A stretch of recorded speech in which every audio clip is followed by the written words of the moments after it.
Who are your influences for Stannis Baratheon? Is he based on anyone from history, literature, or politics? To some extent, he is inspired by Tiberius Caesar.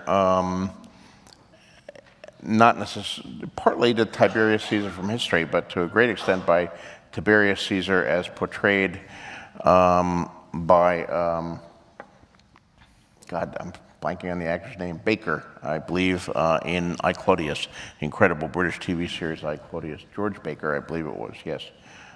Played Tiberius in that, and there's significant differences too, but that series, if you haven't seen I, Claudius, it's one of the great historical television series of all time. Incredible acting by Sean Phillips as Livia, and of course Derek Jacobi as Claudius himself, and John Hurt is in it as Caligula, Brian Blessed as Augustus. All of them got an enormous amount of acclaim for their portrayals, and deservedly so. The writing was also amazing, based on the Robert Graves book, but the scripting was terrific. George Baker, though, was a very important character in the first 6 or so episodes, and he doesn't seem to get the acclaim that the other people got, and I think he really should. His Tiberius was terrific. So that was at least one inspiration, but they're not at all the same character, but they do share certain characteristics.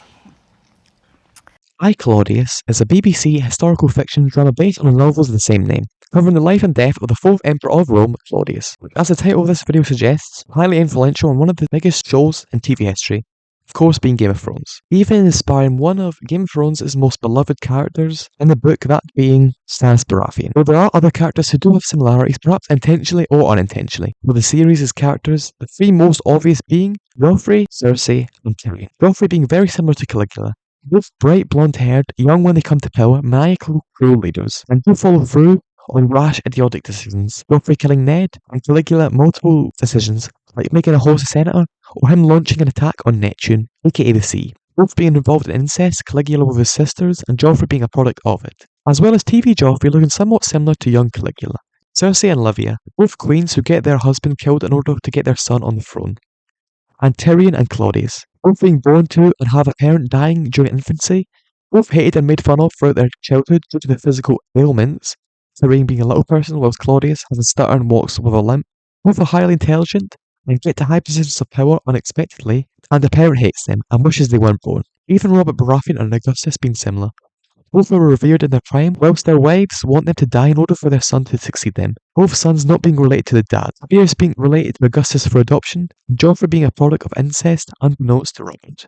I, Claudius, unlike Game of Thrones, didn't have the biggest budget, which you can clearly see when watching the show, including the infamously poor makeup, which the show's lead actor, Derek Jacobi, was not happy with. It was very physical. It was the speech. And also the makeup would take 3 hours. The old Claudius makeup took 3 hours. So I'd have to get in at 5 a.m. in the morning to get old Claudius on, to be ready, on set, ready to go at 8:30.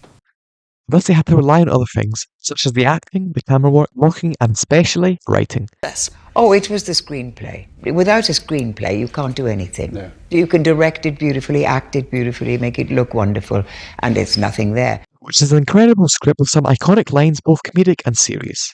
Quintilius Varus, where are my eagles?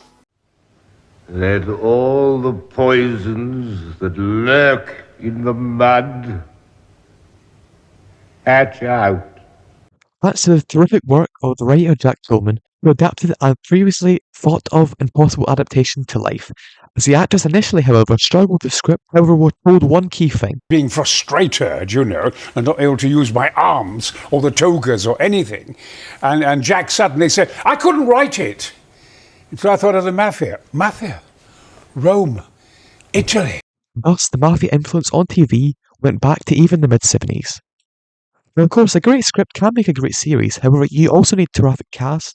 You also need a terrific cast, which the show had in spades. From Derek Jacobi, in his most iconic and celebrated role as Claudius, which he plays tremendously both physically and verbally. And so I ended up on Broadway. Every actor, I think, longs for one part that does it for him, you know, and I think perhaps Claudius was that part for me. I hope it's not the only one. I mean, I see it not as the end of a career, but as certainly a peak in a career, in a mountain range. Brian Blessed, who balances the line perfectly between comedy and genuinely great emotional scenes, including his infamous rant about his daughter. Is there anyone in room who has not slept with my daughter? Or his death scene, where he had to not blink for approximately 5 minutes, which, despite him not really even making sound, sells the scene perfectly. It just shows how good of an actor he is, despite usually playing comedic roles, due to his loud and recognisable voice. Is hushed. You can hear a pin drop. He's going for the rest. A lot of people wouldn't fancy using the rest at this point, but this young fellow relishes the task ahead of him. Note how his chin almost brushes the table. Oh, calamity! Sian Phillips, despite giving basically straight up evil role, intentionally played the role to try and get some sympathy and understanding from the audience as to why she is the way she is, which comes across superbly. Whether in the previously mentioned death scene of Augustus, where despite not being on the screen you can see she's in total control of the situation. John Hurt gives a really fun but equally disturbing portrayal of Caligula, where you see in equal measure his grasp of language, like when he does a speech pre him getting sick.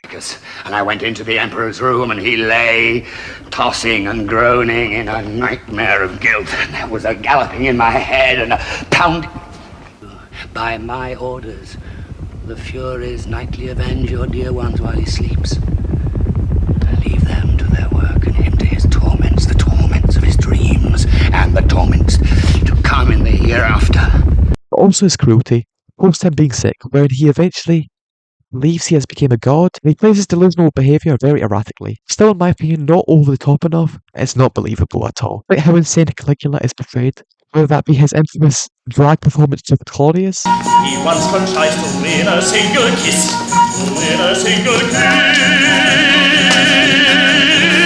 or the infamous disturbing scene where he eats his pregnant sister's fetus, which despite not being shown, thankfully, Hurt captures the horror involved in such an act, with his facial expression and tone of voice very effectively. Don't go in there. Don't go in there. And a few other familiar, famous faces appear throughout the series. Sir Patrick Stewart, the late Bernard Hill, and John Rhys Davies, the latter two most known for being in the Lord of the Rings trilogy, Theoden and Gimli respectively. Another key aspect of the show is the camera work and blocking. Blocking being essentially where the actors are in relation to the camera. As it's important in a TV show about power, the actors be positioned in order for that to be conveyed to the audience. As I mentioned before, the death of Augustus being a standout for Livia. Another example would be the scene in which Augustus confronts all the people who have slept with his daughter, where we start in between the heads of the people, giving the impression there is even more people to the left of the screen that we cannot see off camera. And we do see several other faceless people, which the camera pans to throughout the whole scene, which effectively communicates the amount of people involved with his daughter, which have been communicated even more so when we get a sweeping shot of all those involved, showing just how vast the numbers are, as well as the different ages of the people involved, despite not seeing their face, as the main focus is on Augustus' whole reaction to this information, which the shot coincides with the peak of Augustus' anger with his infamous line, Is there anyone in room who has not slept with my daughter?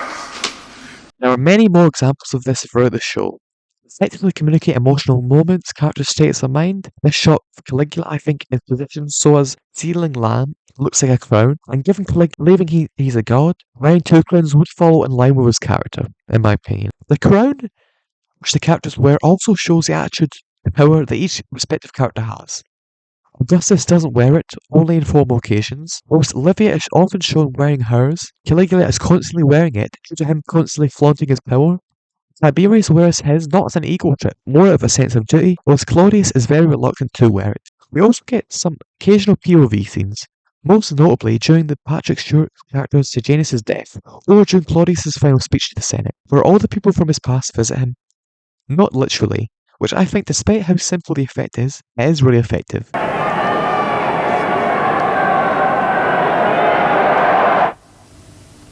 Overall, a fantastically well written, brilliantly performed show. Basically all the cast, who were really able to give gravitas, but also humanise these almost mythical people. Despite being historical fiction, based on true events, the show is able to make you invested in each of the characters' plots and feelings.